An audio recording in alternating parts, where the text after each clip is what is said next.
Good afternoon, everybody. My name is Bob Silverman. I'm your host today for this episode of the Uncut Thread brought to you by Quilt Africa Fabrics. We have a YouTube presentation every Wednesday at 3 p.m. Eastern Time. And every Wednesday, there will be a different topic and different guests and different hosts discussing different topics to do with quilting, African fabric, the quilting world at large, and so on. So today's topic, we will be discussing men in quilting. I'm going to throw out just a couple of points and questions that we'll be discussing throughout the next hour, and then I'll introduce my guests and we'll take it from there. So we will be talking about men in quilting, and one of the things that has come up is what structural changes are needed to make changes to make the craft more visibly inclusive of male quilters. And I encourage our audience and the tribe to just pipe in the chat, whatever your thoughts are or opinions or questions. And then we'll be talking about a male quilter if you have one that has influenced you. I know I have several, and I'm sure my guest Stephanie has a couple, and Matt as well. And then we'll be talking about how can we shift the public perception of quilting from a strictly women's craft to a gender-neutral art form. What unique perspectives do male quilters bring to the craft? So before we get into all of that heavy stuff, I would just like to introduce my first guest, Stephanie Moss. I appreciate her very much for joining me today, and she's going to introduce herself to you, talk a little bit about herself and her involvement in quilting, and then we'll be showing some of Stephanie's work because quilters love nothing more than show and tell, and that's kind of how we introduce ourselves to each other. So Stephanie, over to you. All right. Thank you, Bob, and thank you and Miriam for having me today. I'm excited to be here. I am a retired educator, and I learned to sew as a little girl, probably when I was about 10 years old. I took a summer school class, and it was on sewing. And I really took to the craft and, sewed all through my teen years and made doll clothes and clothing for myself. And then in 2005, I had a coworker, Jerry Cook. Many of you might know her, who we worked in the same office. And Jerry's cubby was filled with all these beautiful little quilted projects. And there would be so many of us going by, complimenting her and saying, "Oh, we wanted to learn how to do it." And finally, I think she got tired of listening to all of us, and she said, "Okay, I'm going to teach you guys to quilt." And so she conducted a little 8-week class where we went once a week after work, and we locked ourselves away in a conference room, and she taught us all the basics of quilting. And so that's where I started my quilting journey. I think I made like 2 or 3 quilts, and then I didn't quilt again for about 5 years because I was dealing with a health challenge. I think probably since 2011, I've been quilting consistently, and I just love it. Love making scrappy quilts. Love, repurposing quilts and things into quilts, and just having a lot of fun with it. Enjoy it. Okay. I've seen several of your things. Of course, we became social media friends before we actually met through this format. But I've seen a lot of your other crafty items as well, besides quilting, or kind of quilt related. So with that, Chen, could we please go to Stephanie's slideshow?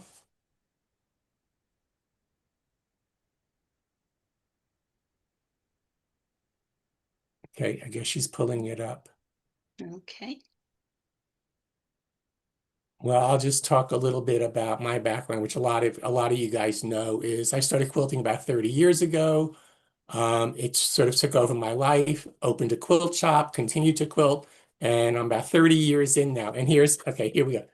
Can we have the first slide, please? Okay, talk about this one, Stephanie. Okay, this is the matriarch. It is a quilt I finished in 2025, and I did it as part of an art to art challenge with the National African American Quilt Guild.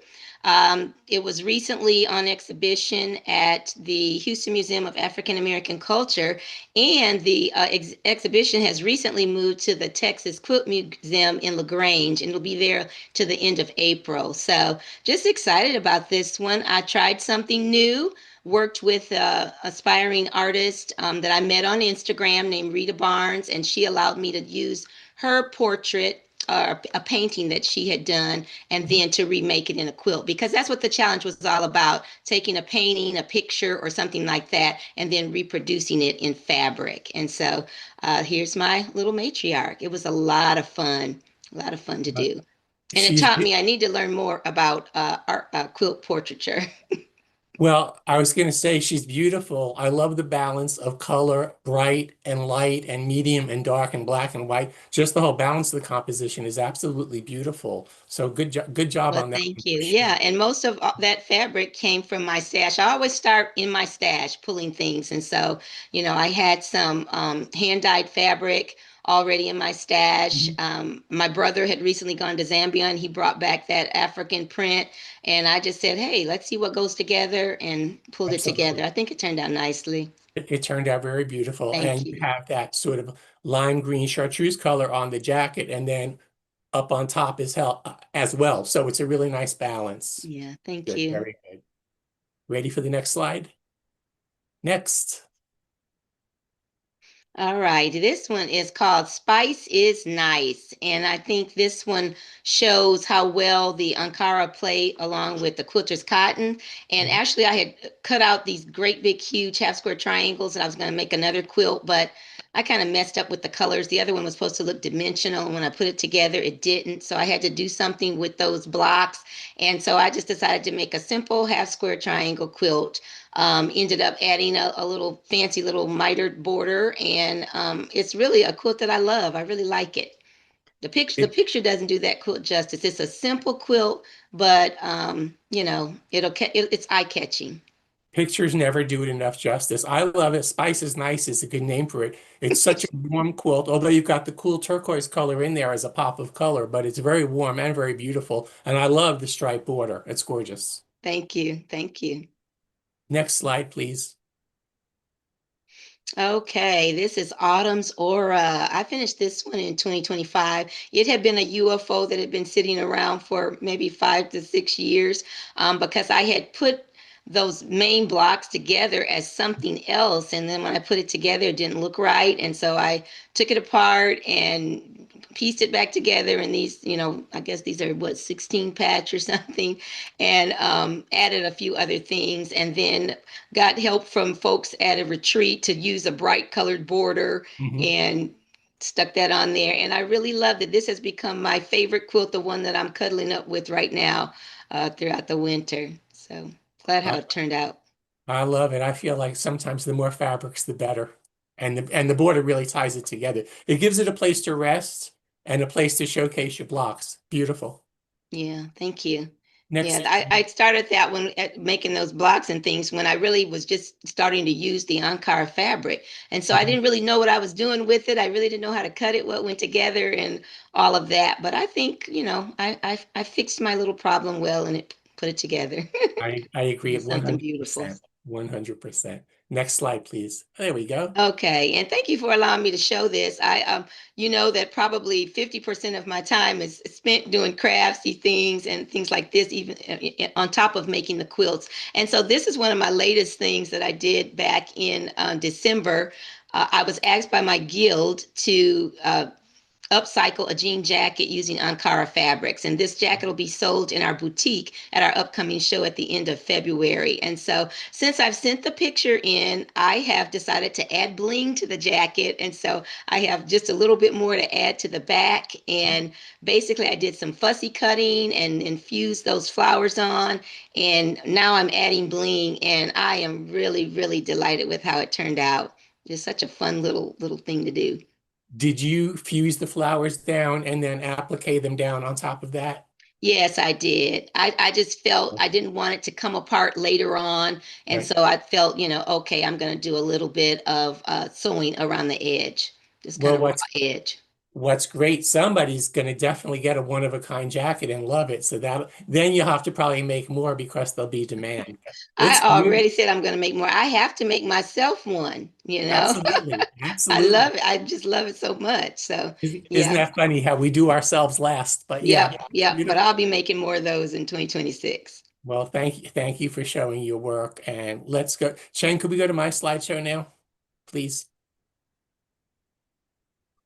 I only have a few pictures because I didn't want to take up too much time, but I did want to show how I was influenced by Kay Fassett, who, if people don't know, Kay is a very famous fabric designer, quilt designer, author, artist, needlework gentleman who lives he's from California, but he lives in London. So could we have the first slide, please? Bob, I'll have to share my cave story with you later. Okay. Well, I actually, when I had my shop, I used to go to Houston Quilt Market every year, and I met Kay Fassett and Liza Lucy, and we started having lunch together and looking at the quilt show together. And then I was fortunate enough to work with him for one weekend where he was the instructor and I was the vendor.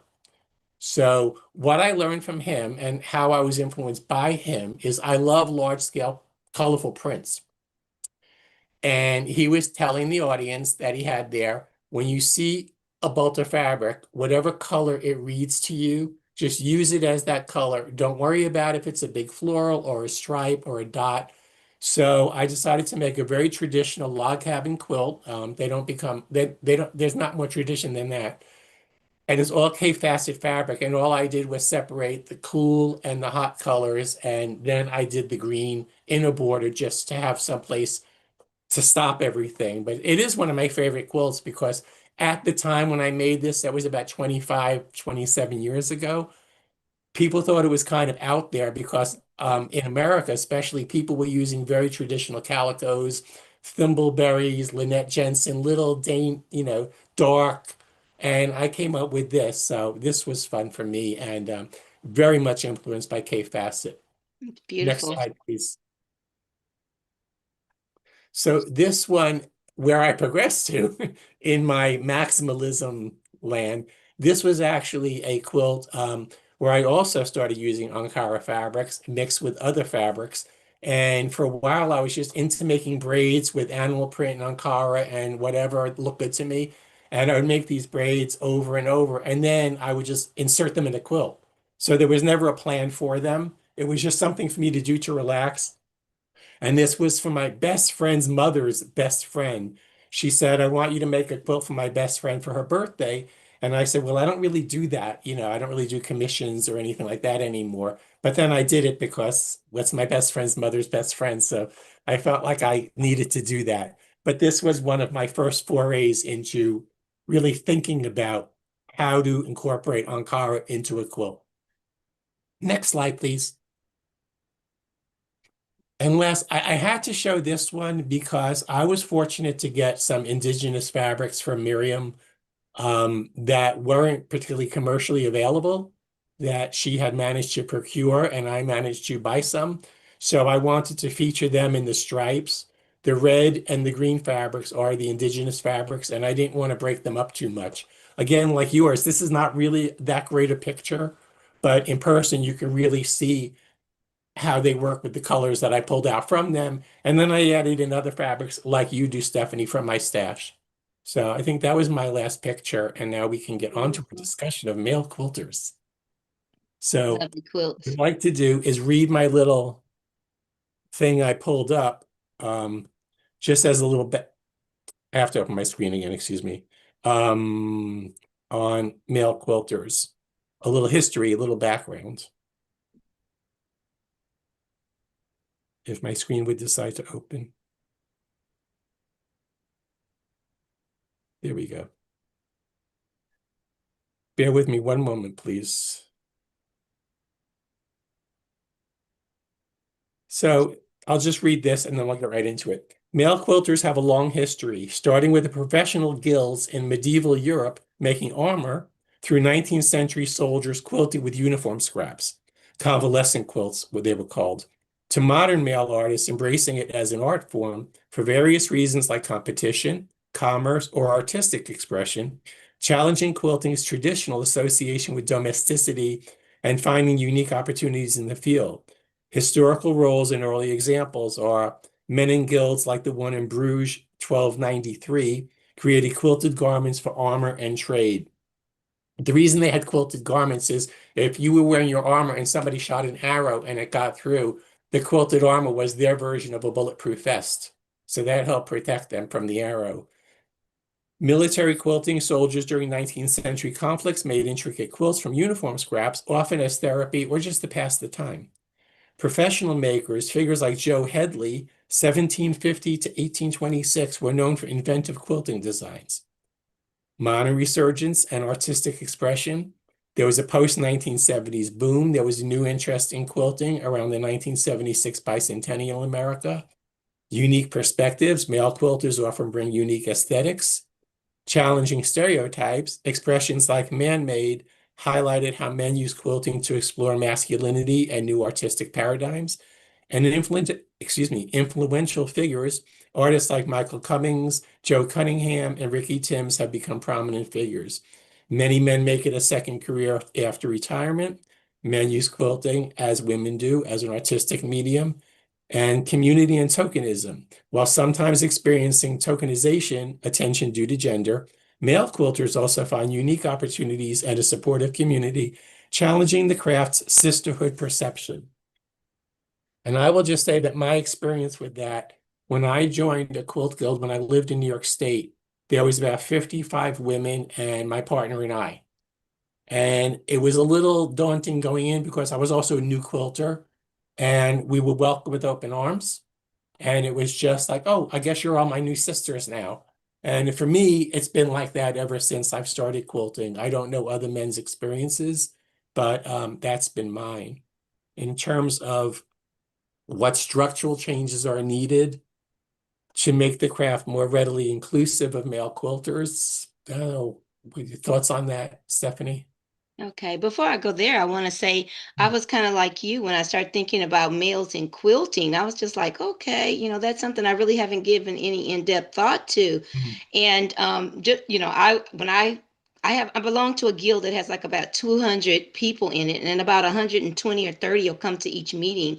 And there would always be only like, two or three guys there. And so initially I saw the guys just as, supporters, the folks who were helping to hold the quilts up, doing show and tell or working with the technology and things like that. But since then, that's been about 10 or 11 years ago, I have begun to see the impact that they can have. And so I don't know, when I think about structural changes, I think maybe just things like this, giving men a platform to kind of share their work and what they're doing, because, we don't always hear about the men out there and, see their work and that kind of thing. But when those kinds of things are started to be showcased, I think you begin to embrace it. Miriam has done a really good job of making sure that when she does the summits, that she includes, guys who are designers or tech who work with textiles. And I think that's really when my mind really began to open up and see the kinds of things that guys were doing. I will say that I think, as a very, very, very general rule, I think men are also less likely to be a joiner. I think women have more of a tendency to want to get together and do things with each other, whether it be at church or quilting or just even socially. And I think that's changing. But when I first got involved in this in the early 90s, I can remember I was on vacation in Vermont and going into quilt shops and being ignored. And Wow. I'm thinking, I'm a very new excited quilter who does not have a stash yet. You might want to pay a little attention to me. And I go from that to just getting into the whole picking out fabric and, kind of like joining the club. But it was a little different for people. And when I opened my shop, that was a big novelty, men owning a quilt shop. But that's changed a lot. Structurally, I would say I think social media has a lot to do with the changes because everything's available to everybody now. Mhm. And I know things pop up on my Facebook feed. A lot of guys, I don't know who they are. I'm like, huh, what's he doing? Yeah. We had go ahead. Oh, I was going to say, yeah, there are a couple of guys that I follow on Instagram, and they're just doing all kinds of things. I love the guys who are sewing, making clothing, designing things. And there's a gentleman, I don't even know his name. His thing is Wandy the Waymaker or Vivid Visions. And what he does is he takes vintage quilts and he makes clothing out of them. And it's clothing that that's very popular kind of in pop culture. So it's just a quilted jacket. It might be a hoodie. Yep. It could be little shorts or things. I'm just like, how is he coming up with this? And what I love about it is he's also learning about quilts. So like he'll tell you what the block is, and Mhm. he'll tell you where he sourced the quilt, and he'll give you a little bit of history. But I love that. I love seeing that, and I find myself quite often clicking on the things that the males are doing out there in the quilting world, or even in the sewing world, because it's so interesting. And they always do something that's so different and unique than what you would typically see on day to day on other quilting sites. I wonder if part of that is like me. When I grew up, my grandmother sewed because she was very frugal and it was cheaper. And in those days, it was cheaper to make curtains and clothes and things like that yourself. But I never had an interest in it as a little boy because I guess little boys didn't sew when I was growing up in the 50s and 60s. I wish I had followed her. I would have learned a lot. So I think that not growing up or being exposed to it, when we do get into it later, it's almost like a naivete, like, well, I don't know anything, so I'll just start making stuff. And from that, sometimes I think a lot of creativity can flourish. Yeah, I agree. And I experienced that little tug of war too. I have a nephew, a great nephew that visits and hangs out with me all the time. And just so he sees all this stuff around the house and my machine, and he sees me up late sewing and things like that. And when he was a very little boy, maybe 4 or 5, he, of course, wanted to sew something. He wanted Mhm. to make something. And so I did allow him to sew and, make a little four patch and help me with some of the things that I was doing. But all the while, I was feeling this like, oh, would his folks approve of this? Right. Because he's a little boy. But I was just like, it's really for anyone. It's for I, anyone. I, I agree. I agree. I have an 11-year-old great nephew, and he's the middle child of the three boys. And he said to me, you've made a quilt for both of my brothers, and you never made one for me. And I was like, oh, right in my heart. And then I thought, Mm. well, I gave him a quilt, but it was a quilt I had made as a shop sample. I didn't make it Oh, specifically for him. So I said, okay, well, what do you want? And well, I want a baseball quilt. I said, like with baseballs on it? Or he goes, no, no, no, I want my baseball team's colors. So I said, well, what are the colors? He said, red, white, and blue. I said, well, that's easy. Go into my room and pick out red, white, and blue that you like, and we'll come up with something. So I said, and then I'll make it for you. You pick the pattern. He goes, no, I want to make it with you. So I was like, okay. So he sewed one block. I mean, I knew he wasn't gonna, but he did make one block, and he actually did pretty well. I learned that kids are like sponges, and without his parents and his brothers here, he would pay attention. So we did it, and it wasn't weird or uncomfortable. Then he went right from that into wanting to do something else because, well, he's 11.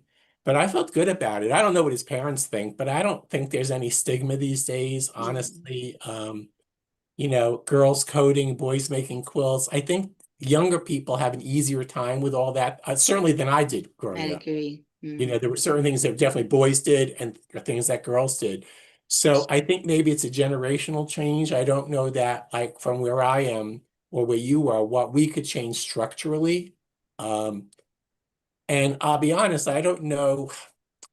It's almost like do men, I don't know how to put this.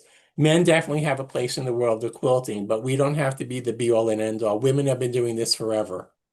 We're sort of entering your world in a way, in a sense. And I think with that comes guys need to have a little bit of humility, if you know what I'm saying. Not show up like, well, I'm here, let me mansplain, how to make this quilt. And it's Mm. like, that's okay. I've been doing it for 30 years. So I think that's a cautionary tale for my fellow male quilters, if Yeah. any are listening. I feel like as I get to learn, meet more male quilters or see their work on Instagram, follow them or whatever. I'm just attracted to them because I see how they bring such a unique perspective to it. The things that they're doing is always new and different. It's always something that's kind of wow that you wouldn't see in another place. And so I like that. I love the bold colors Mhm. and just the unique things that they're trying. And I love the backstories, just hearing about how they got started and how they crept their way in, that kind of thing. Well, Joe Cunningham, who was one of the quilters that I mentioned, his like website and blog, he calls himself Joe the Quilter, after Joe Headington, the guy in England from the 1750s. Because when he found out about him, he researched it because it was so fascinating that way back when, and a famous male quilter, one of the very, very few, So he's taken his influence from that, but he's done things that I look at and I was like, not in a million years would I think of doing that. Mhm. It's just so interesting to me. And of course, women do that too. So I was thinking, if you looked at quilts, it was just a room full of quilts, would you or I be able to tell, is it a male quilt or a female quilt? And the answer for me would be no, except I think men tend to do less applique Mhm. for some reason. Hmm. But other than that, if we just threw all our quilts out there, I don't know if people would say man, unless it was an obvious thing, Right, right. political quilt or something like that. But I just, I don't really know. I don't really know. It's interesting. Now, when I go to quilt shows, I'm going to have a different kind of eye after this discussion. Yeah. So how can we shift the public perception? Because people are like, oh, like you quilt, and it's kind of almost like you know, like how'd that happen? It's like, well, I mean, I just started quilting because it was interesting. We actually had old family quilts. That's not true. We had family quilts from Troy, Alabama, utility quilts. And we bought a house in Woodstock, New York, and thought, well, how hard can that be to make a quilt? We'll just copy one of these. Well, little did I know there's a lot more to it than just copying what you see if you don't have the skill set to do it. But that's kind of what got us started. But then I just started making stuff because I thought, do that. It was before the internet and YouTube and all that. So it was like, go to the store, buy a bunch of fabric, and make something with it. Which is very freeing, by the way. Yeah, I think as quilters, we have to really embrace the men that we see are kind of interested in, or kind of veering toward the quilting. Just inviting them in. Very recently, our guild, we actually had, and I don't know if they've had this before, but I've been there like 14 years and I don't remember. But there was a young gentleman who was new to the guild, who was kind of pushed and prodded into being one of our chairs over, I think, programs. And he just did an exceptional job, but it probably is not something that he would have volunteered for. But there was a member of the guild, I think she was a current VP or something, who kept encouraging him, like, oh, we need someone to do this. We'd love you to take this. You'd be great at it. You're going to start as a junior program chair and eventually, work your way up to the other one. And just watching him work and grow over that 2 year period, I think it was. I mean, it was just phenomenal. And he was great. He was great at the job, but it was because he was encouraged and kind of, asked to do the job by someone in the guild, that he got involved and really immersed himself in that. So I think that's Absolutely. important for us to embrace them and let them know there's more for them to do than just hold up the quilts or work the technology. Right, right, right. Or hang the quilts or put the rods up and all that Yeah, kind of get yeah, on the step stool, all that kind of stuff.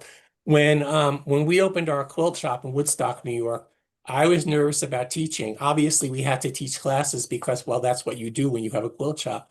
But it was coming almost like as an outsider, it felt like. But I was very encouraged by the community, not just the guild, but just by the community at large.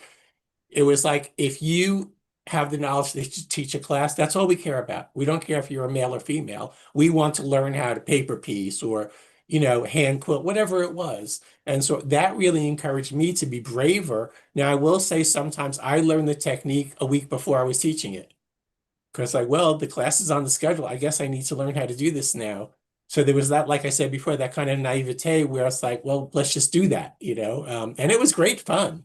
It was great fun, but we were very accepted. I didn't have any bad experience as a male quilter entering like the world of female quilting at all. yeah. I don't know if guys have or not, but that's not been my experience. Um, I would say in general, people need to be more accepting of other. And by that, I mean, if it was reversed and I had like a male quilting guild and a lady walked in and said, hi there, I just moved to Alabama and I would like to learn to quilt. Stop what you're doing, welcome her in, give her a cookie, coffee, whatever, and say, okay, well, let's get started. This is what we do. So I think it should be reciprocal, is what I'm saying. I Yeah. think we should just do as quilters. My experience is most quilters are welcoming and want to share. I know I've had people, I don't really teach anymore, but I've had people over to my studio that are new quilters, or this lady's daughter was interested. I said, well, bring her over, let her pick, don't buy anything yet. I have stuff. Let her pick out her fabric and we'll just see what she wants to do, unless it's clothing, which I don't know how to make. But I want to learn. Because of guys like you were talking about, I follow him and he just whips that stuff up and he's just Yeah, like, da, da, da, da, da, da, da. It's a hoodie. yeah, he's And he great. does commissions too. People want a hoodie or a jacket and it's not like gimmicky looking. It's like legit cool streetwear. Right. Oh yeah, so cool. Very cool. And he knows what he's doing too. That's Yeah. the other thing too. So I think I was hoping Matt I was hoping Matt would be joining us, but I guess he'll be here soon. Trying to think of other male quilters that have influenced me. Mm, Can I share a story about the first male quilter that when I Please, was thinking please back do. that influenced Absolutely. me? It was a guy that I would see at a quilt shop on Friday evenings. I had decided that while I was working, there was a quilt shop that was like 5 minutes away from my job. And so after work on Friday, I'd head over to the quilt shop just to look around and, feel fabric, that kind of thing. Mhm. And they were having some sort of a sewing time on Fridays at that shop, unbeknownst to me. And there was a guy that used to come there with his mom to sew, and he'd come out and wander in the store. And so it happens every Friday he'd see me in there, and he'd always ask me what I was working on, and I was always needing help with something. What color should I make the binding? Oh, I don't know what should go together to make this. And he started giving me just input, just sharing insights. And I'd be like, oh, I'm thinking about putting gold on the binding. And he'd be like, oh, have you thought about using red? And everything that I would be thinking I wanted to do, he would come up with some out of the box idea, and kind of, suggest that, well, maybe you could try this. And I remember a quilt I made, I think it got an honorable mention where I wanted to add some flange, and the quilt was gold and well, it was actually kind of grays and golds and creams. And Mhm. he suggested making the flange red, to add a little pop in there. And that was something that I would never on my own have thought to do, but I did it. And hey, I got that honorable mention. So um, I find that I thought when I thought about him, his name was Kevin. I don't even know his last name, and I rarely see him now anywhere. Every now and then I'll run into him at a show, but he was very helpful in helping me to begin to try to think out of the box or to try something new and different in making a quilt. And all the quilts that he would show me that he had made would be things that he had was original design kind of things, or maybe he had taken a pattern and he twist it all around and do something different with it. So just a very unique approach, and I appreciate that. But it was great feedback, great input, and I think it really did impact the way I think about making a quilt or what I do. Not being afraid to try something outlandish, or add that pop of blue in there with those golds and reds, and spices nice, that kind of thing. My last job as a quilter in the industry was managing a quilt shop in Columbus, Georgia, across the river from where I live in Alabama. And one of my favorite customers, blue was her favorite color, but her quilt, it's like, I don't know how many all blue quilts somebody wants to make in their lifetime. And she hates green. It's like, I get it, you hate green. I love green, you hate green, no green for you. But anyway, she was doing a Judy Niemeyer quilt, which if people don't know what that is, Judy Niemeyer is a designer who they're huge paper pieced quilts, paper piece pattern quilts, very intricate with lots of stuff going on, lots of points and stars. And so to what you were saying, she had all her blue fabric picked out, and I said, this is gonna be this is a king size. You need something else in there. Please let me pick an accent color. And I picked like a rusty orange. And she's like, well, I don't think that goes. And I said, well, I mean, on the color wheel, if you look, it's on their opposites. They do it. Trust me. And she loved it. I was Oh, so I bet you that was nervous. beautiful. It was beautiful, but she needed it because otherwise it just looked like a big piece of blue fabric.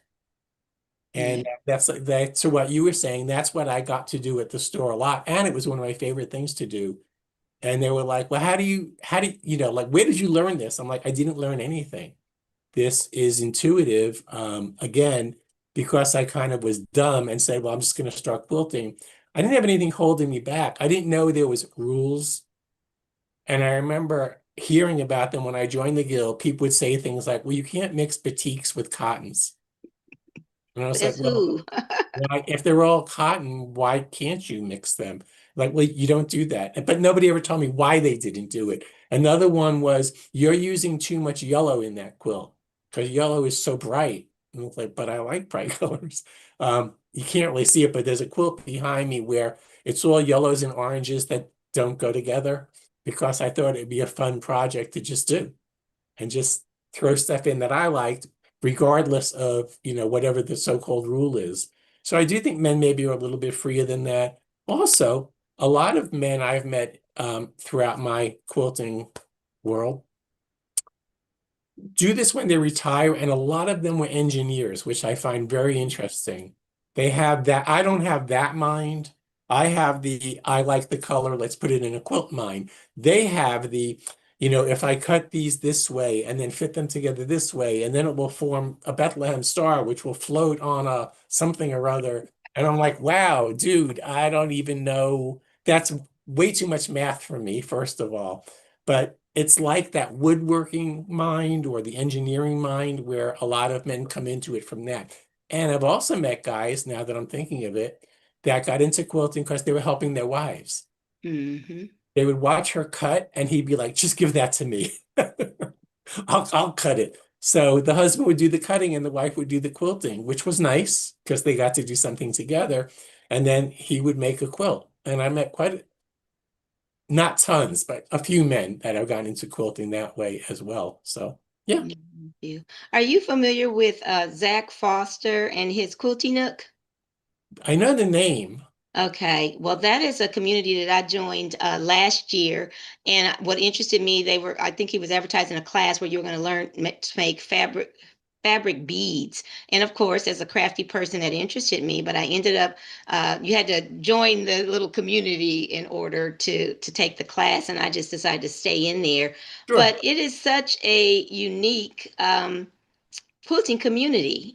Folks are in there from all over the world, and they do all kinds of different kinds of quilting, some traditional, but using various textiles and just, a lot of original design things, mixed media kind of put in there. But it is just a fun place to hang out. He does one of the things I participated in was a quilt race where you just got together on a Saturday, for an hour.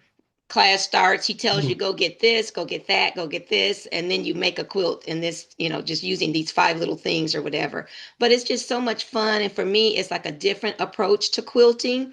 I'm seeing quilts that look different than the ones I see during show and tell at my guild. So that's fun. And then just some of the activities and also the speakers that he has on the platform are very unique and different. People who are doing fabulous things in the world of quilting, but you're not necessarily going to hear about them kind of in the mainstream quilting world. So just a really fun place to hang out. You should check them out. Absolutely. Thank you for that. I'm always looking for different influences. I took an indigo dyeing workshop with a gentleman that he actually lives in Alabama, but it's 3 hours away from me on the other side of the state. But I found that he was going to be in Georgia, like about a 2 hour drive. I thought, well, 2 hour drive, I can do that. And I've always wanted to do that, but I didn't want to start at home and I didn't need, it felt overwhelming to me. I wanted to go somewhere where somebody said, here's what you do, step one, step two, step Right. three. And he had all the supplies. So I just went there and dyed indigo fabric. How And fun. he has a little group over in West Alabama where it's a very artsy little community. And they just, again, do things that like I just look at and go, huh. Like I'd not thought of that. And I Right. don't copy, but I like being influenced by somebody. When I started doing improv quilting, I didn't know that was a thing where I always followed a pattern. Even if I designed it, it was still a fixed pattern. I'm going to cut this many squares and da da da da da, and then put them together. And one day I had my Ankara fabrics out. I was just looking at them, and I had some shui shui, which is my solids for the most part, and bazine. And I was like, what would happen if I just started cutting and sewed a piece to another piece, and then so that then I have to make it fit somehow because I have to make it into something. It was actually more work because it was improv, but it was also fun. It was so much fun. I did some curved piecing. I did some raw edge applique, which I had never done before. I faced it instead of doing a binding. So all these little things, whether it was QuiltCon or somebody on Instagram, I may not even remember who it was or if it was male or female, but I've been influenced by. Another one who taught me not so much about quilting or technique, but just to have fun with this is Mark Lipinski, which I don't know if you know him. I don't know him. He he had a magazine called Quilters Home many years ago. He lives in New Jersey. He's retired from everything now, but he used to come to Quilt Market and teach classes. And he was so funny and so inappropriate and irreverent that it was just like loose, lighten up, have fun. Not everything was like, I'm making a quilt now. I have to sit here and hold my breath and be so serious. And so he influenced me. We're still friends. He influenced me that way of just like, have fun with it. You want to make Yeah. something next. You Yeah. want to buy something and you don't know what to do with it, just go get it. Just do it. Just have it. It's try different things. One thing that I've gotten into in the last year or so is using non-traditional materials for quilts. Mm. I had a lady in Birmingham, Alabama, who's a gardener, as I am, and that's how we met through Gardening World, which is kind of a cult like quilting. But out of the blue, she said, "Can you use saris in your quilts?" And I was like, "Huh, I guess." I said, "Well, if they're cotton or silk, I don't see why not." So I thought she was going to send me one or two, and each sari, I believe, is 6 or 7 yards. Oh my. Yeah, well, I got a box of them. Oh, And I was yeah. like, Tell me what? what you're doing with them because I've got a bunch in here too that someone gave to me and I Okay, haven't used them yet. I've just been holding on to it because I do know I can use it in a quilt, but I just haven't decided how I'm going to do it. I will send you a picture later of one I did. Another friend gave me some Chinese silk, and Mm. I combined the two into a quilt. And I was able to use part of the sari. Some of it was beaded, so I couldn't really sew with it, but there was enough for me to like fussy cut out of it. And then I also used a piece of a sari for the backing just because I could. So that's as far as I got. What I'm going to do now, for her as a gift, she doesn't know that, but I'm going to make her a little log cabin wall hanging from her saris Oh, that'll and be send it nice. off to her. And I mean, she'll either hang it or she won't, but I think it'd just be a nice thing to reciprocate that way. But I have about 27 yards of saris now, and she's Oh sending my me more goodness. because she doesn't want them to go to the landfill, and neither do I. So yeah, but we can go back and forth on that because I am trying to think of something to do, either incorporate them in with Ankara, or I have some Japanese textiles, or just do, I really want to do a sari quilt Hmm. and just have it be all That sari. would So be I neat. haven't come up with Yeah. a, it's a little hard to work with. It's different. It's phrased a lot, depending on what they are. And then there's parts of it that are heavily beaded that I guess I could use as embellishment, but I'm working on it because I don't want to not use it. Another thing I had, a lady gave me girls' Japanese pajamas from the 1960s that were sold to tourists, little like Okay. girl pajama sets. And she goes, "Well, here, make something with this." I was like, okay, so I cut it apart and I made a quilt. And then I used the pockets from the robe and the pajama pants as my cornerstones. Oh, wow. But just stuff. Also, it was a little weird to work with. I'm not even sure it was 100% silk or what this material was, but I thought, well, I'll just approach it like I approach every fabric. I'll just cut it up and use it and see what happens. So it's been fun and challenging. So now Yeah. I'm just into mixing and matching and um, yeah, and just I love that. You mentioned the word freedom earlier, and just listening to you talk, it seems like, you approach your quilting work with such freedom, no rules, you're just trying out things, you're doing what you love. Mhm. And personally, I have found that to be true of many of the men quilters that I know, that, they just do their thing. They're just like, there's no such thing as a set rule. I can try this out, put it in here, and they're bold enough to take that risk. And so for me, somebody who's kind of a rule follower and wants it to be perfect, that kind of thing, it's eye-opening to me and encouraging, kind of encourages me to, okay, loosen up, step. You can make something beautiful without having all that precision in there. I almost have to approach everything as if nobody's ever going to see it, so that I'm not thinking about what somebody's perception will Okay. be, including mine. Because sometimes I don't know what I'm making while I'm making it. I will say a big push for me has been the Quilt Africa Fabrics tribe. Because when Miriam puts out these challenges, like we had the modern Afro modern challenge, and I kind of misconstrued it, and I made something that wasn't particularly Afro or modern. Mm, I just made it. I made a quilt from just bazine using no other fabrics, 5 colors of bazine, and it was fun.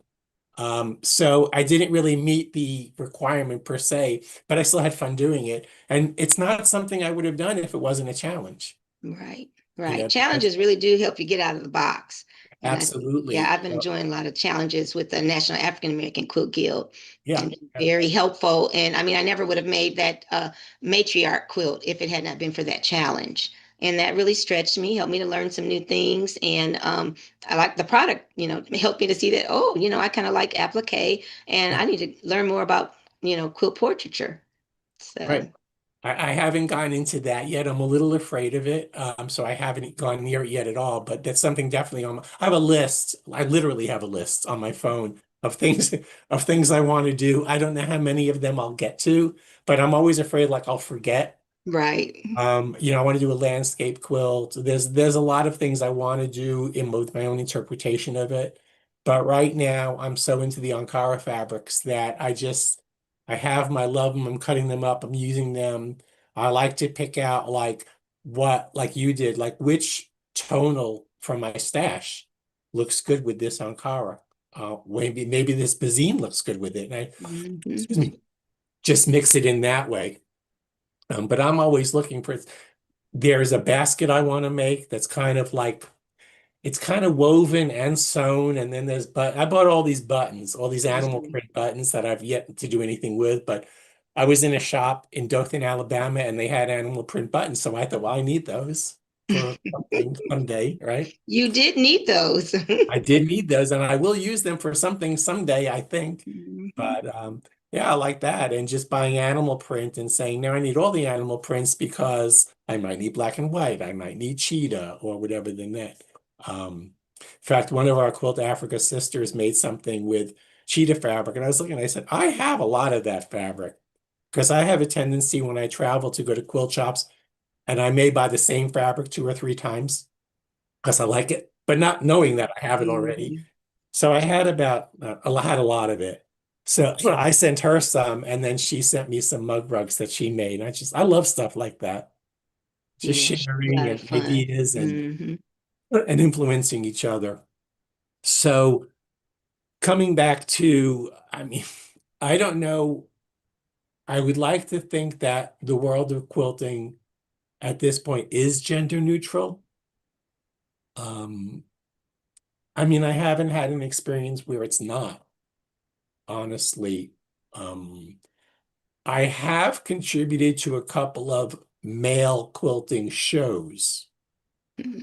One was for charity, and it was basically she had done an exhibit, Women of Biblical Proportion, and it was to raise money for her daughter who had MS, or to raise money for MS. And it was at the Houston Quilt show and market. And then she said, well, that was very successful, so let's have the men do one. So I did, everything was like 25 inches square, and that was all male. But other than that, anything I participated in has just been quilting in general. Yeah, yeah. You had as one of your question, what unique perspectives do you think that men bring to the quilting world? And I'm listening to you talk, and I've read your bio about how you got into quilting, and I'm thinking about the other male quilters that I know, and it seems that definitely they bring that freedom to the quilting, and then also I think a little boldness and uniqueness. I think one of the things, even as I was preparing for today, and thinking about it, is that I think what male quilters do, and this is just for me, is they inspire me or encourage me to just kind of, I guess, embrace my own quilting style, not try to be like someone else or make a quilt like someone else, but to actually do the things that I love, experiment with the things that I want to experiment with, and just to, embrace my own unique style, and then to make things that I love in that style. I think that's what I get from the male quilters that I have, been engaged with. Their quilts are always something that they wanted to do, something they were going to try. Oh, they Right. saw this and they wanted to implement that in it. And I have found that to kind of be a theme. I even think of folks like, I think Leo Ransom was on Oh the yeah. Quilt Ash, and he's self-taught. Mm, He's self-taught mostly, and right. he's doing this beautiful portraiture. And so, I want that kind of boldness, and I want that kind of energy just to be able to say, hey, I'm going to try to do this, and just to go for it and do it. And I know there are definitely female quilters that do that, but I really, really feel like I see that a lot in the male quilters. They just have a certain boldness about them. I would agree. I would say if there's one thread that runs through all of us male quilters, it would be that. And I wonder if that is because, again, I wasn't raised being taught how to sew by my mom or my grandmother, who was telling me what's right, what's wrong, and how to Right. do this, that, or the other thing. Um, so I am self-taught, and I did it, and it was before the internet, so I literally just kind of figured stuff out. And then, of course, I bought magazines back then, but right away I was like, I don't really want to follow patterns. I want to do my own thing. I want to make up my own quilts because that's what excites me, the Yeah. color and the pattern and kind of Mhm. just figuring it out. Because I'm always fascinated, whether male or female, the process of creativity. Like we say it's God-given, but like, how does that, like, why does something pop in my head while I'm in the kitchen cooking? And then as soon as I'm done cooking and can safely turn off the stove, I have to run into my studio and start pulling stuff out before I Mhm. forget about it because it just popped in my little head.